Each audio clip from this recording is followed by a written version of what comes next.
nous avons interviewé Pinine Bambilla la semaine dernière, elle rappelait toutes les peintures murales qu'elle avait eu le plaisir de dégager au début de sa carrière, et disant que maintenant c'était fini, qu'il y avait très rarement encore quelque chose à dégager. Et je pense qu'une partie des restaurateurs se sont lancés dans la profession pour ce goût de la découverte, non? Un peu comme les archéologues. Oui, Non? oui, oui. Ouais, Sûrement, ouais. sûrement. Et, mais d'ailleurs, c'est aussi au moment de situations de formation, je dis, vous êtes le plus grand danger pour les œuvres d'art, potentiel, moi aussi, parce que nous sommes des faiseurs, hein, nous ne sommes pas des théoréticiens, nous sommes allés dans cette direction-là parce qu'on aime faire, avec les mains, résoudre des problèmes. Hein, nous sommes des activistes, des interventionnistes. Donc ça, c'est là-dedans qu'il y a le potentiel de danger. Des opérateurs. Des opérateurs. Hein. Alors ça nous oblige à réaliser les conséquences que ça peut avoir, de mettre les deux mains sur le dos et réfléchir d'abord et analyser. Puis encore laisser une main et le dos. Je crois que c'était Marco Grasse qui disait un jour, le meilleur restaurateur, c'est celui qui est assis dans un bon fauteuil avec une bouteille je crois que c'était du Bordeaux, à côté de lui, un bon cigare et surtout pas restaurer. Et ça il donne parfaitement raison. Ça implique de devoir expliquer pourquoi il ne restaure pas. Ou expliquer pourquoi on restaure. Ou expliquer ça, pourquoi on restaure. Encore, hein. Oui.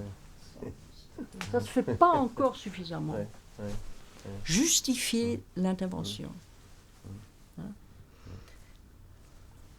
Mais justement, de nouveau, expliquer pourquoi on restaure, pourquoi on ne restaure pas, ou surtout aller dire par exemple à un conservateur des monuments qui vient te demander d'intervenir dans une église ou dans un château, je ne sais où, lui dire non, écoutez, j'interviens pas. Ça me paraît un peu difficile, d'autant plus que la restauration est devenue très souvent un spectacle. Oui, mais tu ne le diras pas comme ça, jamais. Tu lui expliqueras peut-être le risque, enfin même en théorie, le risque, et dans ce cas particulier, que pour bien faire, que ça a coûté beaucoup d'argent, si on veut dépenser beaucoup d'argent, on peut très probablement le faire. Alors ça, c'est déjà quelque chose que le Auftraggeber, le commanditaire, oui, doit savoir d'avance. Hein. Il a toujours un choix. Il peut avoir son show, mais ça coûtera de l'argent. Ou il faut... Il y a des... C'est pas uniquement ce choix-là. Hein.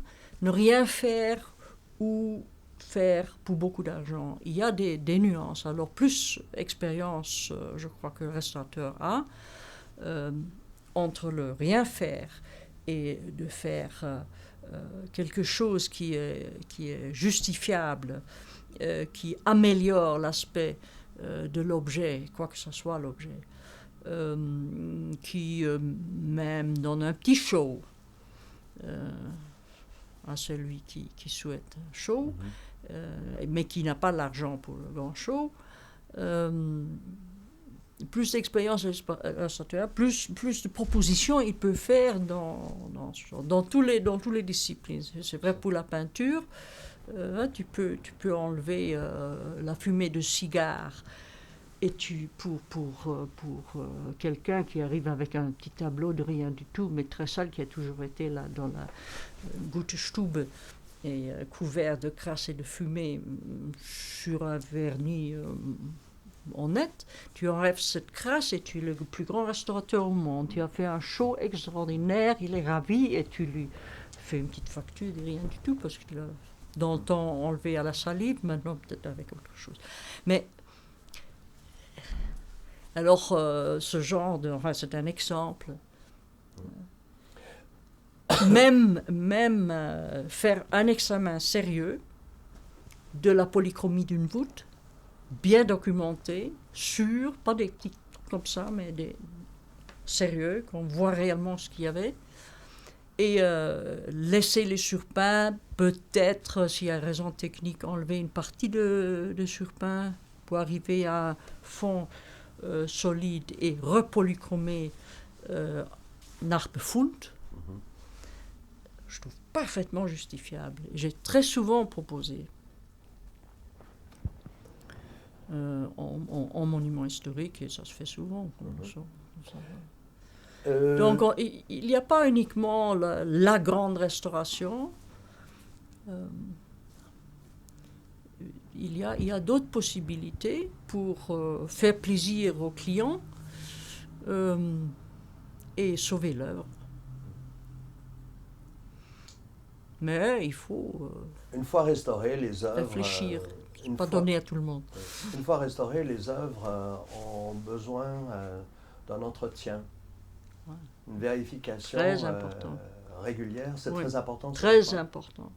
Mais alors, on va déjà dans la direction de la prévention, qui est une époque très importante, qui est devenue une époque importante.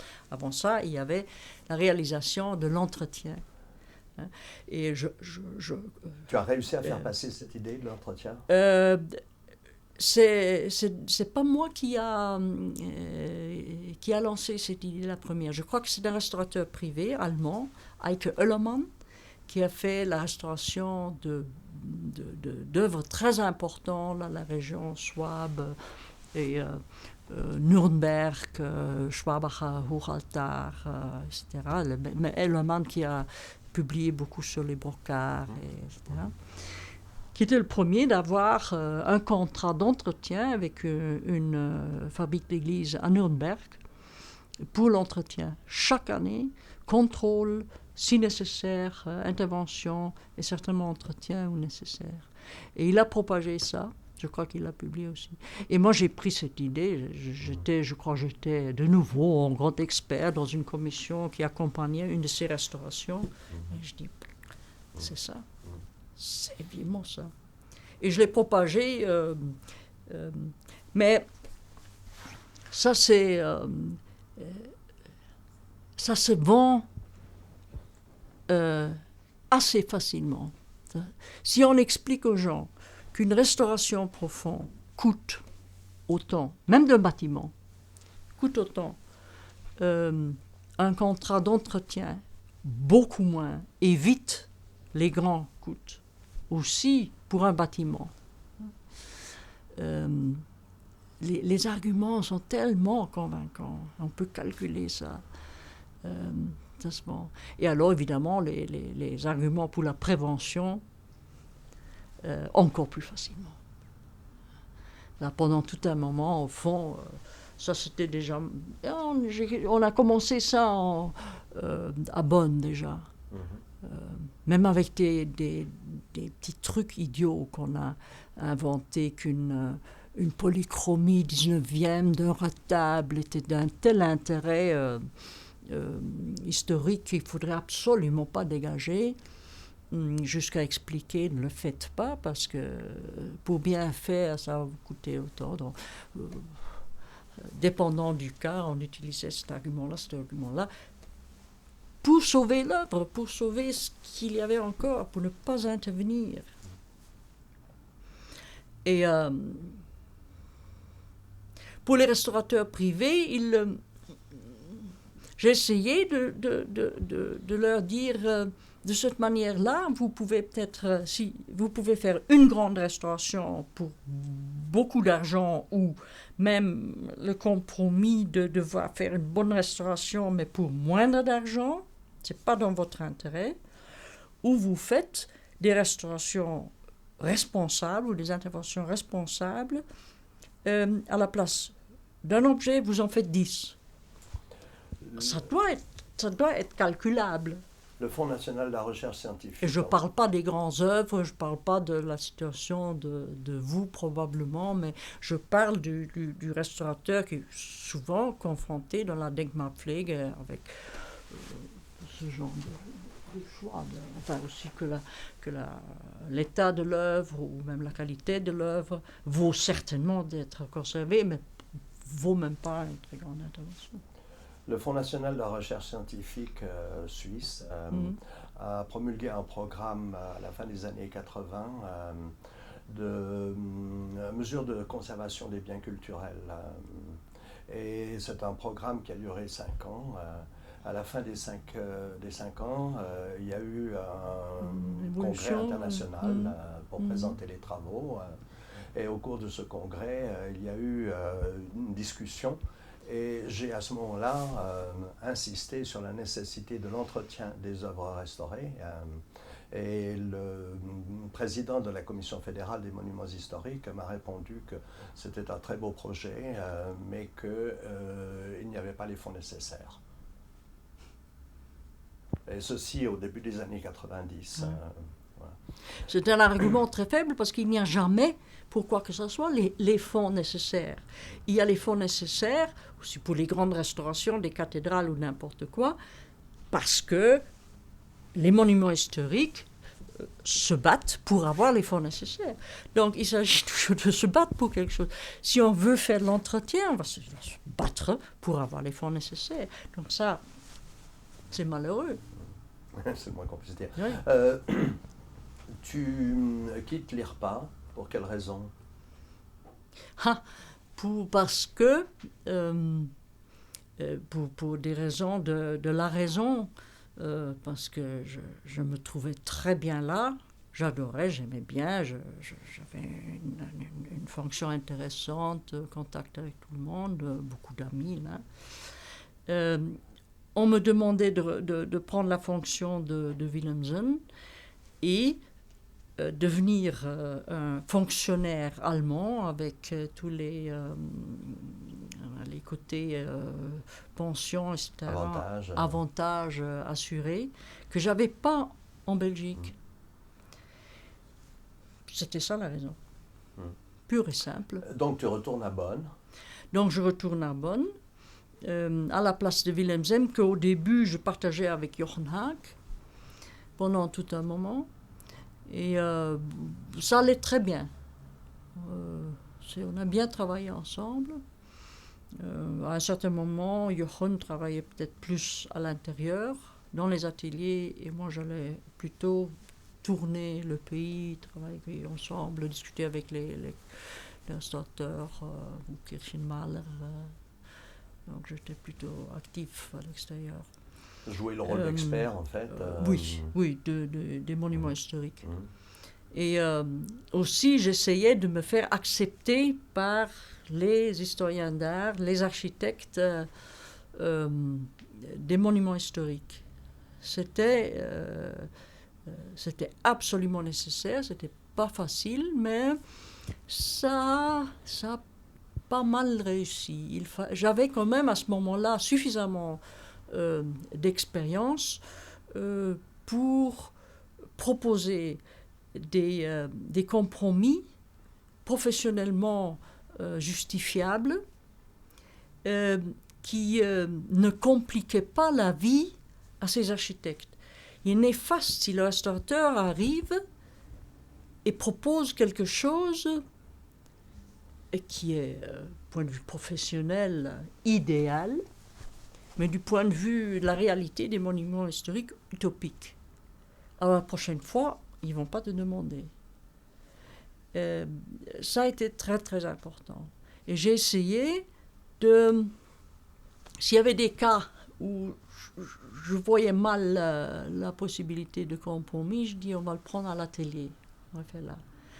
Mais dans la plupart des cas, il y avait moyen de trouver une solution où tout le monde dormait mieux la nuit. C'est comme ça que très souvent je définis ça. Dormir, on est tranquille. Si moi je suis tranquille, l'œuvre est protégée, l'autre sait qu'il peut réaliser l'affaire avec le peu d'argent qu'il a, point de vue subside, Et le propriétaire, la fabrique d'église, ou qui que ce soit, a l'impression qu'il aura quelque chose de joli, de convenable, de mieux entretenu. D'ailleurs, c'est souvent comme ça que c'est la seule chose qui les intéresse. Durant la période où tu te trouves être responsable de l'atelier de Bonn, tu développes, si je ne me trompe pas, le projet de définition de la profession. Oui. Oui. Et tu la développes seul ou bien tu as des contacts réguliers avec d'autres restaurateurs ou d'autres professionnels de la restauration comme les historiens de l'art, les scientifiques? Bon, le commencement était moi seul. L'initiative était, je crois, dans cette confrontation avec la réalité du monde des monuments historiques, de ce qui se passait. J'allais chez des restaurateurs. C'est comme si tu allais chez la Kräuterfrau, le chaman et il s'appelle prof en médecine. C'est absolument, tu allais parfois chez des gens que tu ne reconnaissais pas d'être de ton métier. Je me dis, qu'est-ce qui se passe? C'est pas possible. Et alors, anecdote, un jour j'allais à la laverette, je crois, ça s'appelle en français. Un salon avec un magasin avec des machines à laver où on met son linge. Et après ça, tu as, je crois, 90 minutes à peu près à rien faire parce que ça tourne et puis ça doit sécher. Tu es là, ou bien avec un roman policier, d'habitude avec un roman policier. Mais cette fois-ci aussi un roman policier qui avait heureusement à la fin quelques pages libres. Et j'avais un bout de crayon dans ma poche, je crois. Et ça me tracassait tellement, ce problème de la profession. Je commençais à écrire. Et je crois que ça commençait dans notre profession. Ce n'est pas celui qui a été formé pour être restaurateur qui est un restaurateur. Non, c'est quelqu'un qui restaure et restaurateur. Donc, alors, je suis partie de cette idée-là, grotesque. Et j'ai écrit un texte, je ne sais pas, peut-être 3 lignes à 4. Et j'ai changé ce texte, et certainement Jochen Haak l'a lu, évidemment, et d'autres gens à la télé. Et puis je l'ai envoyé à Straub. Je crois que Straub était le premier auquel je l'ai envoyé. Je ne me rappelle pas si à ce moment-là j'étais déjà président de l'association des restaurateurs. Peut-être juste pas. Ça. À Straub, j'ai envoyé à Straub. Je ne suis pas sûre si... il y a quand même longtemps ça. Je ne suis pas sûre si j'avais envoyé à un groupe de personnes, peut-être le bureau de l'association, et Straub était encore dedans, ou est-ce que quelqu'un du bureau l'a passé à Straub? Je suis vague sur ce point. Mais je sais que Straub a pris ce texte et il l'a travaillé. C'est ça. Il n'a pas changé l'essentiel, pas l'idée de base, pas le fil rouge, mais il a beaucoup amélioré du point de vue allemand. Parce que mon allemand n'est toujours pas très bien à ce moment-là, pas non plus, je revenais de Belgique. Bon. Mais il a aussi ajouté des idées essentielles, ça je me rappelle. Je ne pourrais pas dire maintenant lesquelles c'est, ça serait intéressant, mais je ne crois pas que... Je me rappelle ça. Mais que représentait pour toi le personnage sur le plan professionnel de Straub à ce moment-là? Straub était évidemment quelqu'un que je respectais, dont j'appréciais la contribution. Et j'appréciais évidemment qu'il prenait quelque chose comme ça, que tu ne peux pas appeler une publication, mais qui était tout simplement un texte qui voulait dire quelque chose, qui prenait ça au sérieux. Il dit oui, on doit faire ça, c'est un message, on doit le prendre, on doit essayer de le faire aussi clair que possible, aussi droit que possible, que autant de personnes possibles comprennent et s'identifient avec ce texte. Et c'est devenu le papier rose qui a été présenté d'abord au Deutscher Restauratorenverband, c'est une des associations, puis a été distribué avec d'autres. Il y a eu des années de discussion sur ce papier qui finalement a été accepté et qui a alors été retravaillé qu'on a présenté, je crois, à Dresde, qui a été retravaillé par un groupe d'anglophones. À Dresde, donc à la réunion du comité de conservation de l'ICOM. C'est ça. Oui. Je me rappelle qu'on a travaillé toute la nuit avec... c'est d'ailleurs mentionné qui c'était. Il y avait Christophe Onimoff était là-dedans, Paul Perrault, je crois, un historien là. Une fille, j'ai oublié le nom. Enfin, c'est dit dans le texte de l'ICOM qui a travaillé là-dessus pour exprimer. Mon texte était très très dense. J'écris, ça c'est un point faible, je mets toujours trop d'idées dans trop peu de mots. Et c'était difficile dans la traduction. Tout d'un coup, c'était devenu trop dense. Ils ont allégé, ils ont fait ça plus clair, plus transparent. Et finalement, ça a été accepté sur le plan de l'ICOM. Mais alors, ça n'était pas à Dresde, c'était à Copenhague. Que ça a été finalement accepté. Parce que vous l'avez déjà travaillé à Copenhague, à Dresde, c'est ça? Oui. Bon, voilà, et en fait, comment est venue cette idée de le présenter à l'ICOM? Parce qu'il y avait des tas de gens qui disaient il faut absolument que vous propagez ce texte, parce que ça, c'est pas un problème allemand. Et je crois qu'ici en Suisse, vous étiez déjà occupé avec ce texte. Et évidemment, dès le début, personne n'a jamais eu l'impression que c'est une espèce de chapitre de la Bible qu'on a écrit, pas du tout. C'est un instrument. C'est un instrument qu'on peut mettre sur la table d'un directeur de musée, c'est un instrument qu'on peut mettre sur la table d'un architecte dans les monuments, d'un politicien. C'est devenu d'ailleurs très rapidement un instrument qui a été utilisé dans les discussions.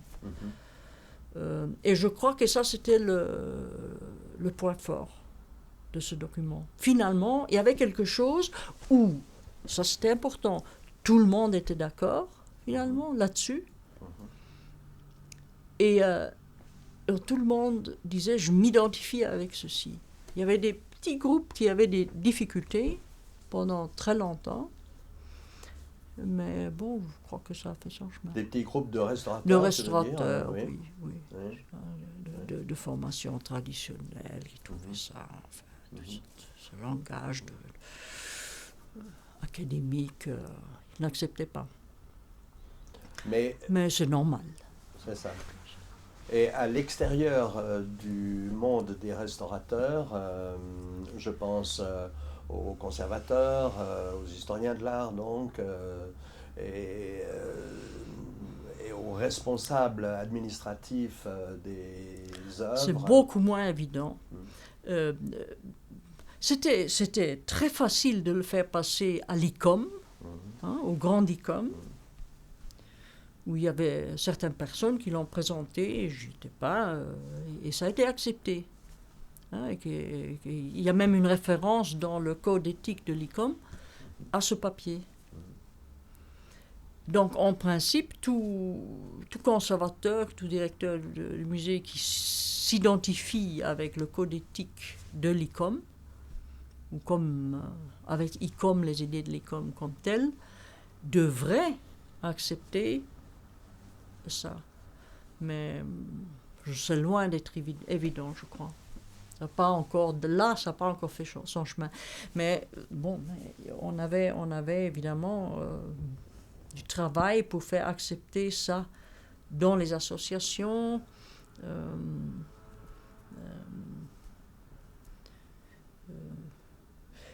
Sur le chemin, pour améliorer, enfin évidemment on peut définir la profession, mais la définition définit donc, il faut former des restaurateurs sur un niveau de la Fachhochschule au minimum.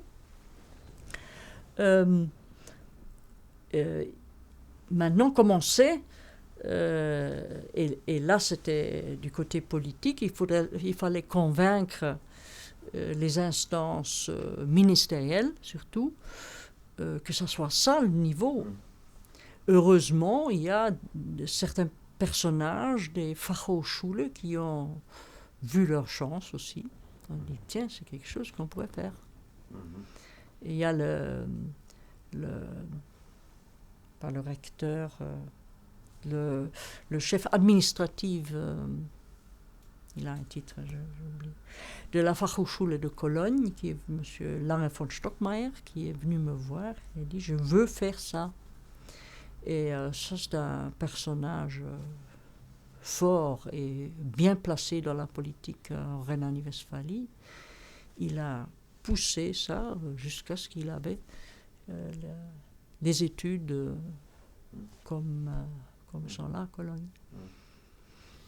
Il y a 2 ans, Paul Philippot a été interviewé par 3 jeunes femmes napolitaines, dont une historienne de l'art et 2 restauratrices.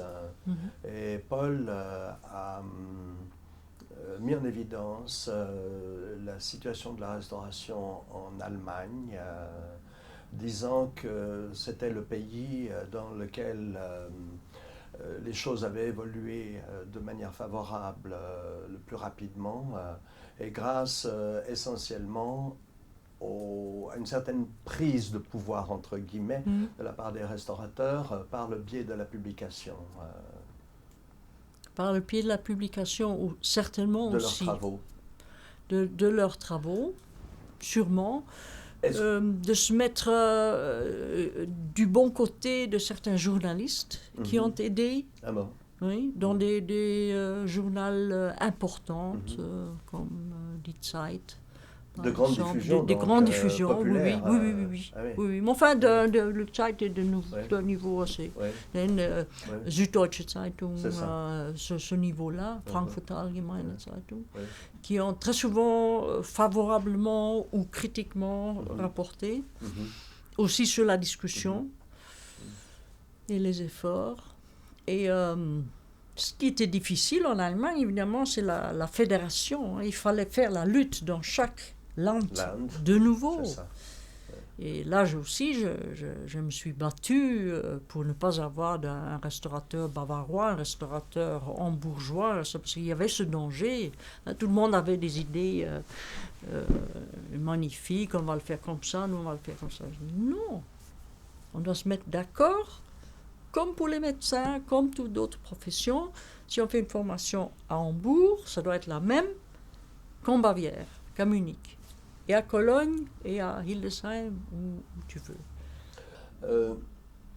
Ce travail de sensibilisation des autorités, du grand public même, sans parler de celui auprès des restaurateurs, a été un travail certainement très long et important. Beaucoup d'énergie. Donc tu as dû consacrer une partie de ton temps importante à ce travail. Comment les responsables mes patrons au fond, tes patrons au fond, responsables du service des monuments historiques du Land Rhénanie-Westphalie, ont-ils perçu ce travail? Premièrement, ils m'ont accordé de me présenter comme président de l'association. Voilà. Alors là, ils savaient évidemment déjà que ça va prendre un certain temps. Ils étaient évidemment au courant du problème. Je leur avais souvent raconté que ce n'est pas les anobiums ou les micro-organismes le plus grand danger des œuvres d'art, mais les restaurateurs.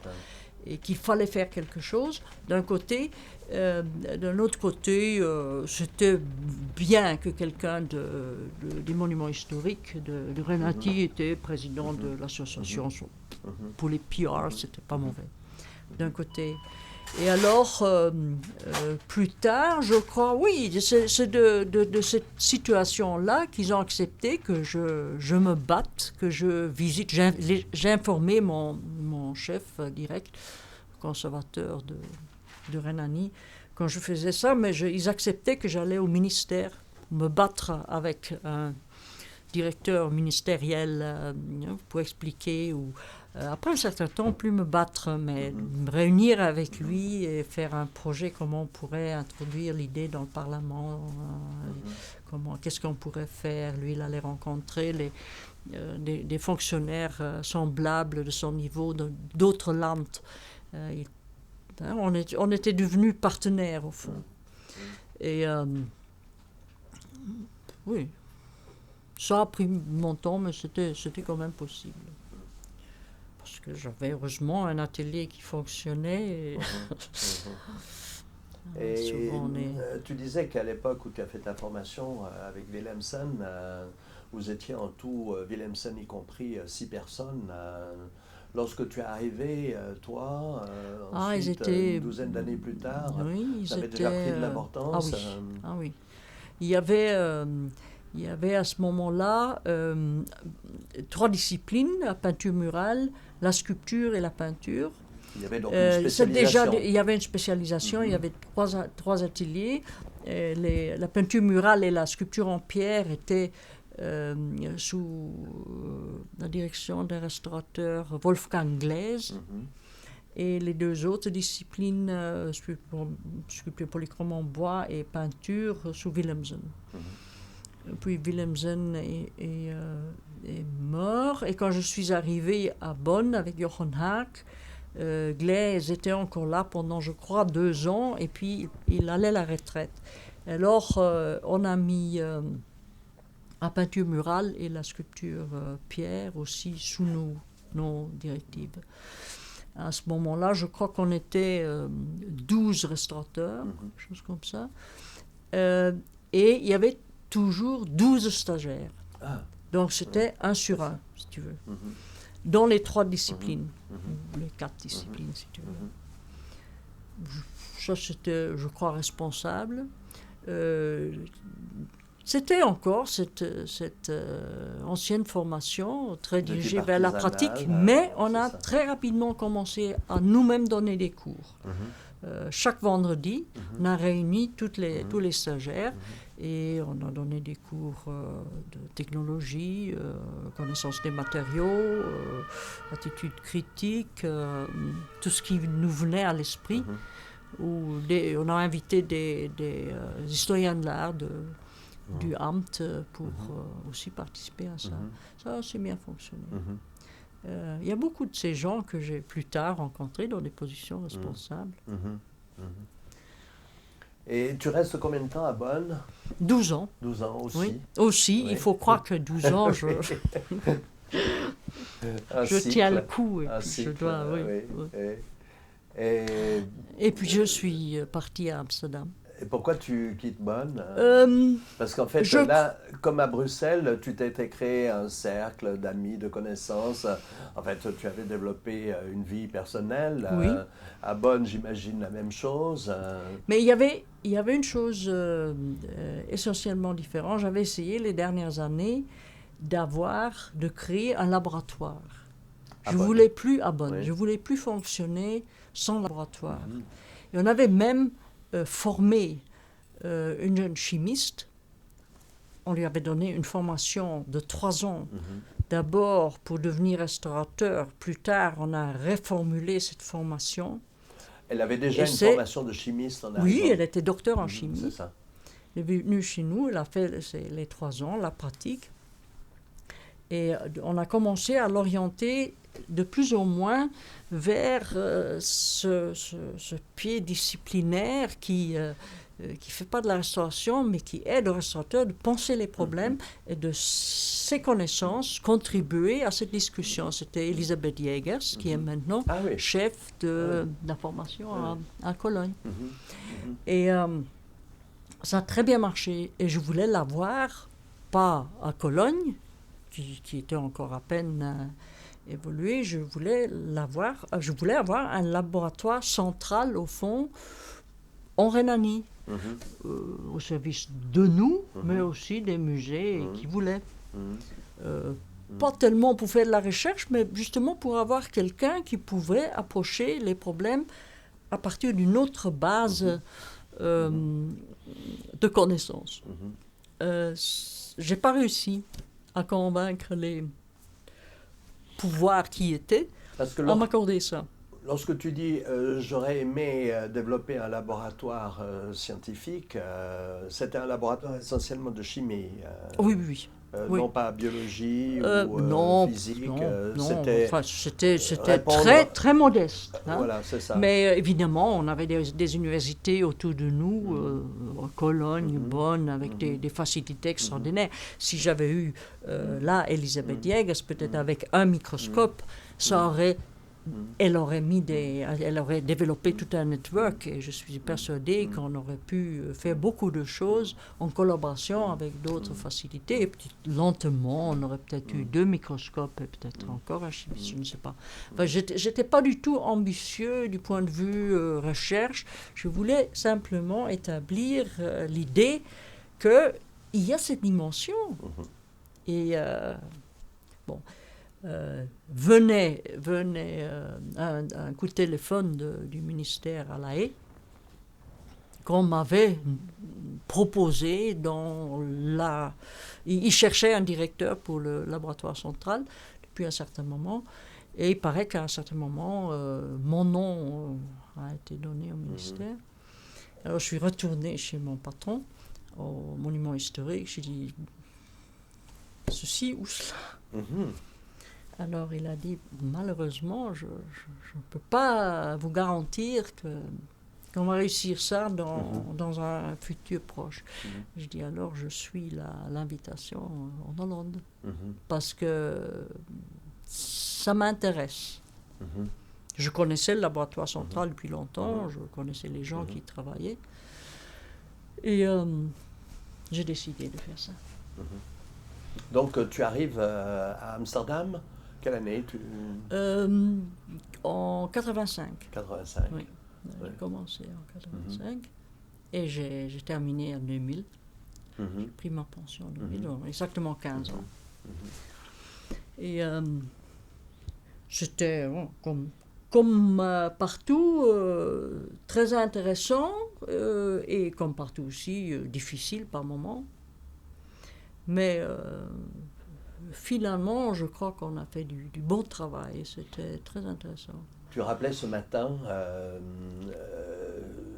la formation que tu avais reçue chez Willemsen, où il était question de toile aussi, de textile, et puis ensuite à Bruxelles, rappelant que les diverses techniques auxquelles tu avais pu être confronté, à part la sculpture, que cette formation sur le tas t'avait été extrêmement utile ensuite pour Amsterdam. Oui, et évidemment aussi les années au monument historique, où tu es confronté autant avec les vêtements liturgiques que des dépôts de livres très anciens dans les fonds d'une sacristie, que des meubles, de tout, des objets en métal.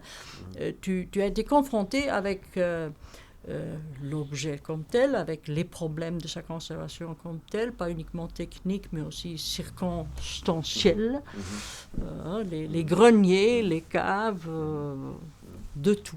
Donc j'avais, je crois, vraiment une connaissance assez extraordinaire des problèmes, pas des solutions, c'est ça. mais de la réalité, de la problématique de conserver les œuvres d'art, tant dans les collections que dans les églises, les archives, bibliothèques, etc.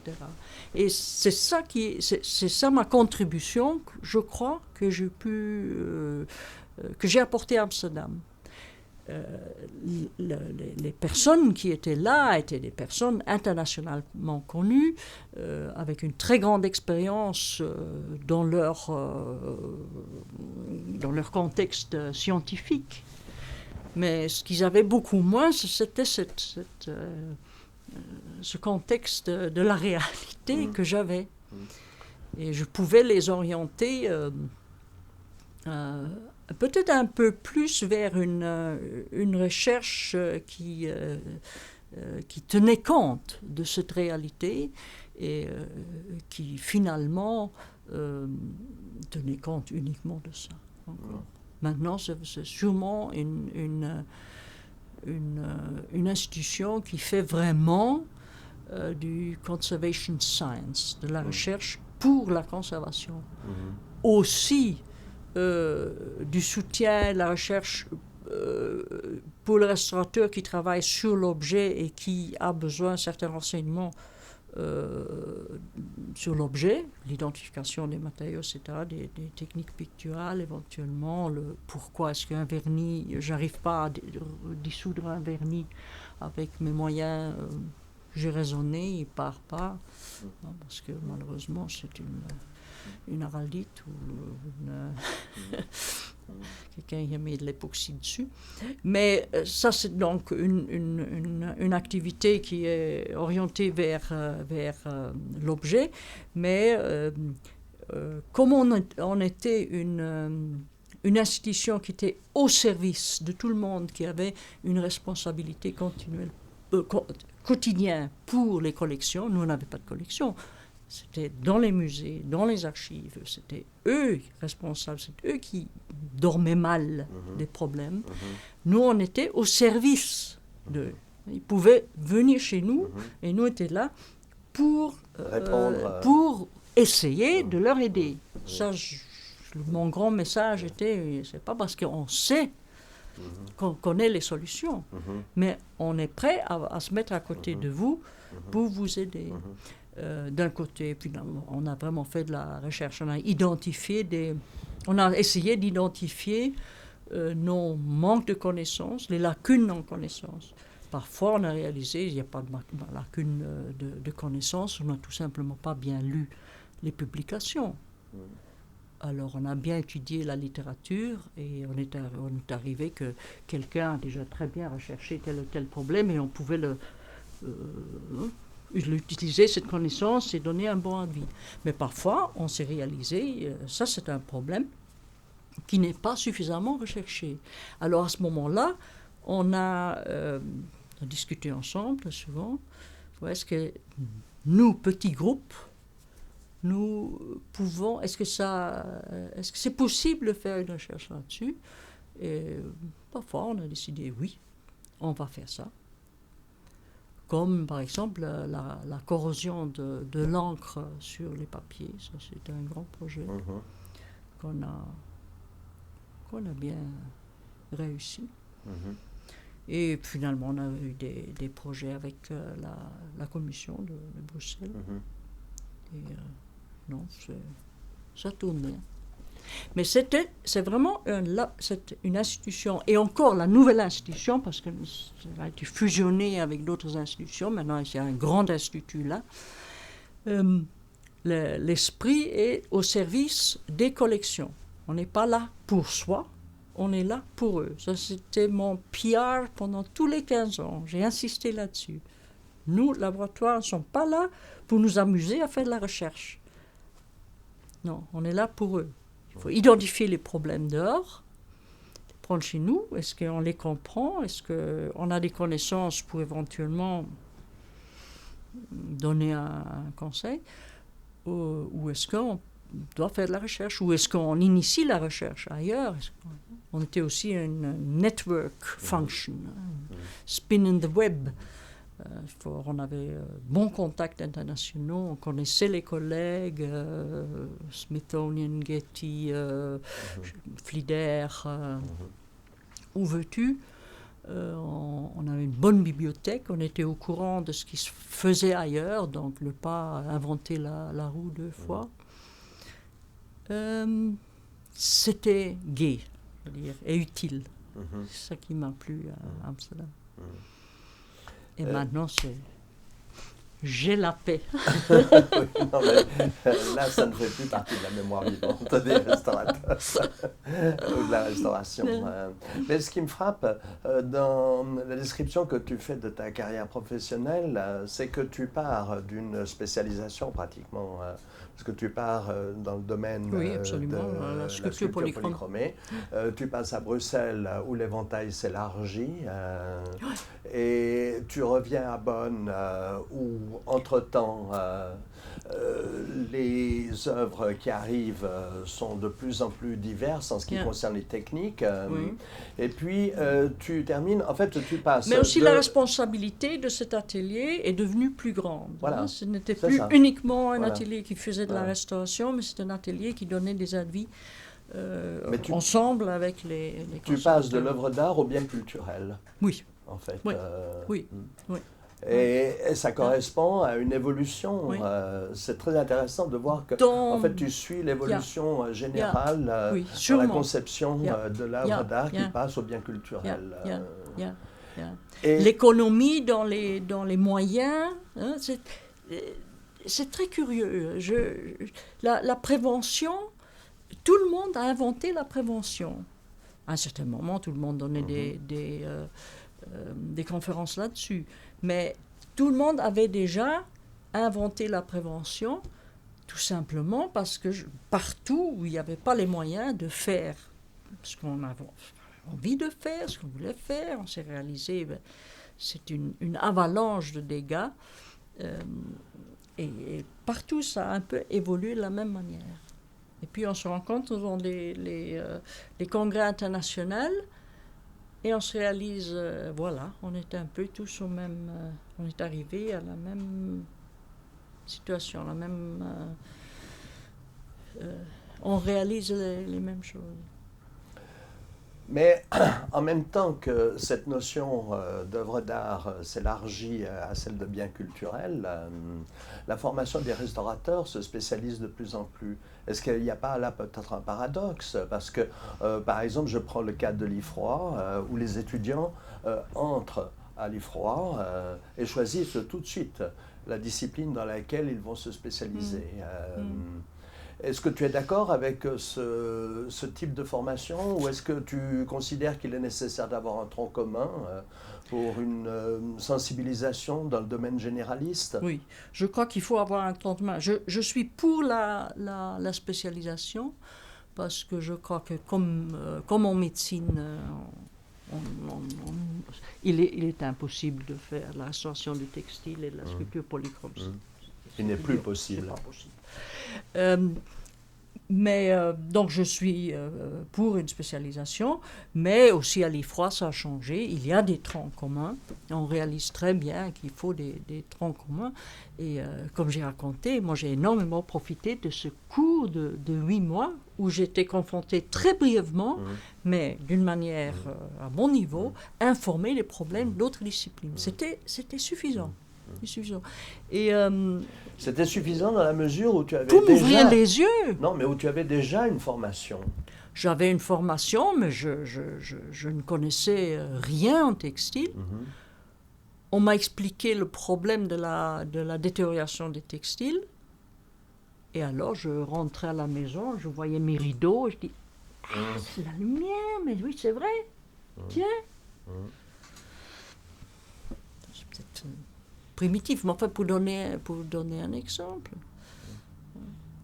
Et c'était suffisant pour m'ouvrir les yeux, pour être plus attentif, pour veiller à ce que des amateurs ne commencent pas à se préoccuper des choses, à orienter les conservateurs vers un spécialiste en textile, en papier, en métal. Maintenant, c'est beaucoup plus évident, mais à ce moment-là.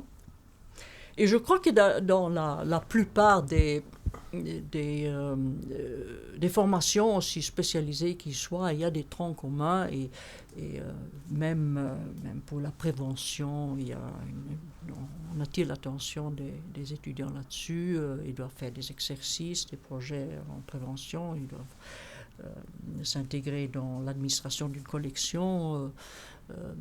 Donc ça, c'est beaucoup élargi.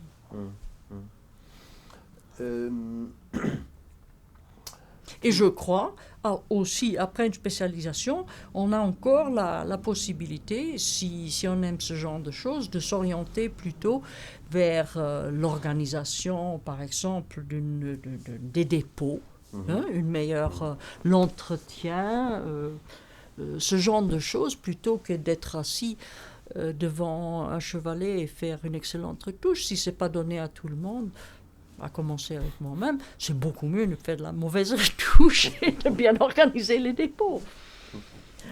Je crois. Et dans la pratique professionnelle, c'est-à-dire manuelle Oui. De ton activité, qu'est-ce qui te plaisait particulièrement, puisque tu n'aimais pas la retouche? Finalement, à chacune de ces époques dont j'ai parlé, si tu veux, j'aimais beaucoup travailler sur les œuvres, vraiment sur les œuvres, sur les grandes œuvres. J'ai fait quelques restaurations que je ne vais jamais oublier, la sensation, et j'aimais la retouche. Parce que, dans ce contexte, parce que je savais ce que je pouvais faire. Hein.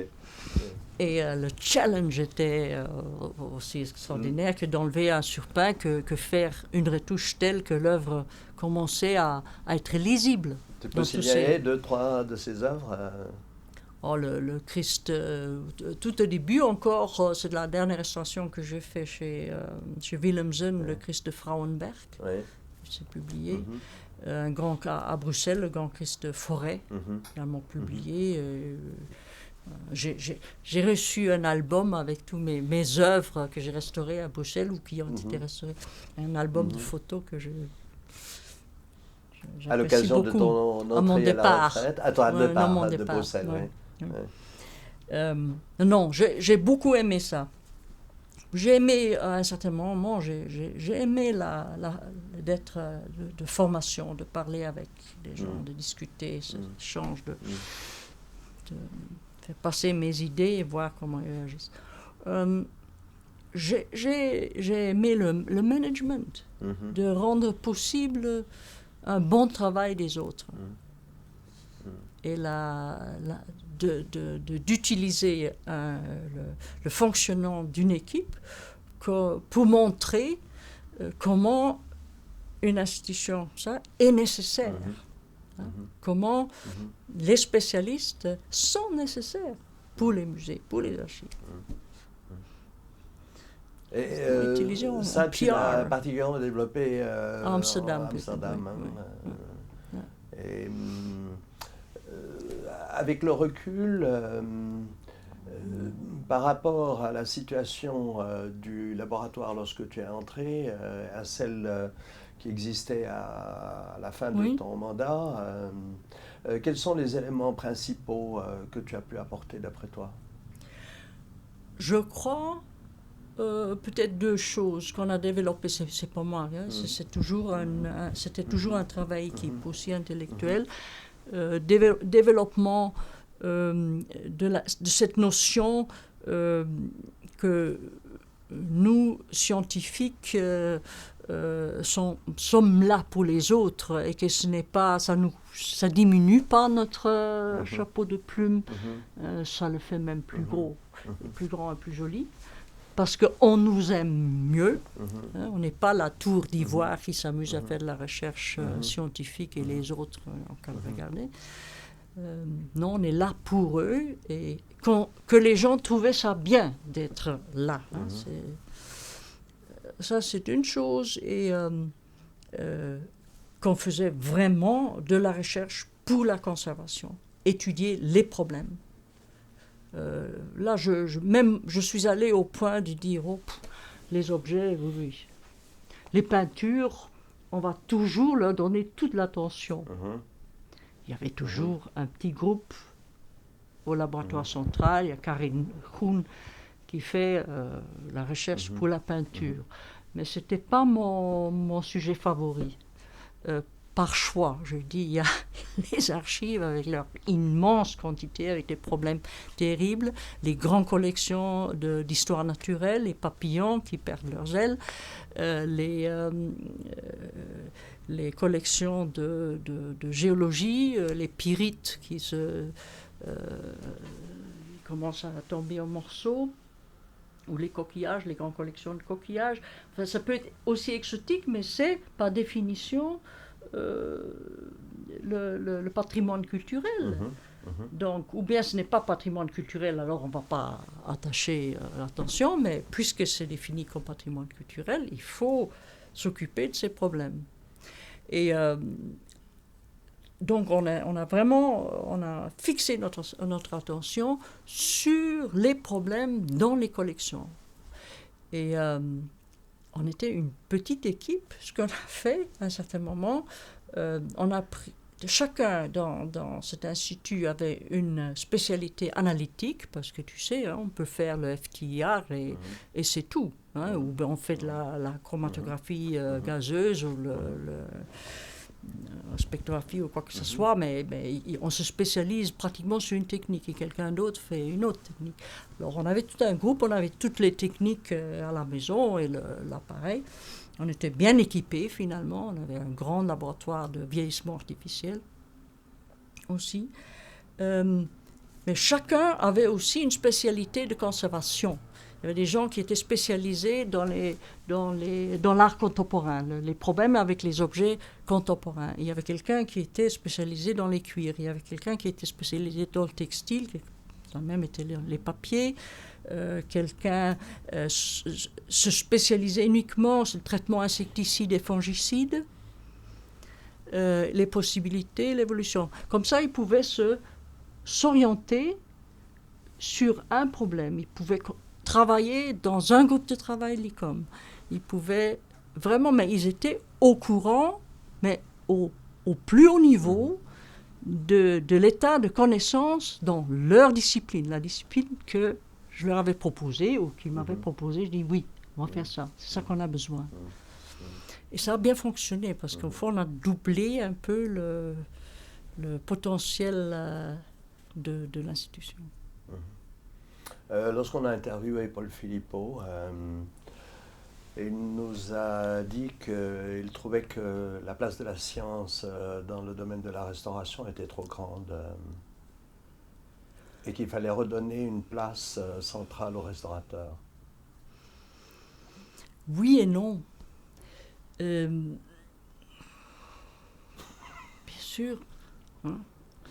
Le scientifique sans restaurateur, il n'arrive pas à l'objet, c'est impossible. Mais le restaurateur qui pense qu'il peut le faire sans certaines connaissances et qui doivent aller loin du scientifique, il ne sait pas le faire non plus. C'est pas possible. Et je trouve que l'intervention de l'histoire de l'art ou de l'esthétique, peut-être, ou de la critique d'art dans la restauration, moi je vois là une plus grande lacune que les deux autres. Je crois que le restaurateur y est, s'il veut faire l'effort de se positionner. Le scientifique a la vie un peu plus facile, en effet. Mais les historiens d'art font ni l'effort, ou les critiques d'art ne se mélangent très peu. On va en discuté. Tout à l'heure, en parlant avec Paolo de l'ICOM. Là, je vois vraiment une grande lacune. Voilà. Moi, j'aimerais très égoïstement te poser une question concernant qui s'adresse en fait à la restauratrice. La dendrochronologie peut être très intéressant, pas pour les problèmes de conservation, mais pour les connaissances sur les objets, bien sûr. Autant que l'identification des pigments. Est-ce que ça a été développé par exemple très fort que c'est toujours nécessaire. La dendrochronologie ? Oui. Non. Enfin, Pas dans mon contexte. D'accord. Au musée de Bonn, oui. Ouais. Chez les archéologues. Ouais. Si c'était à refaire, tu referais le même parcours? Non. Ah oui, absolument. Ouais. Je ne souhaiterais... Oh, j'ai souvent dit je deviendrais restaurateur d'objets ethnologiques. Ça, c'est resté un rêve, de par la complexité des problèmes. Ouais. Mais si tu me le demandes comme ça, je trouve que j'ai eu une chance extraordinaire et j'ai eu une carrière magnifique. Ouais. Magnifique. Je suis d'accord avec toi. Oui. Merci.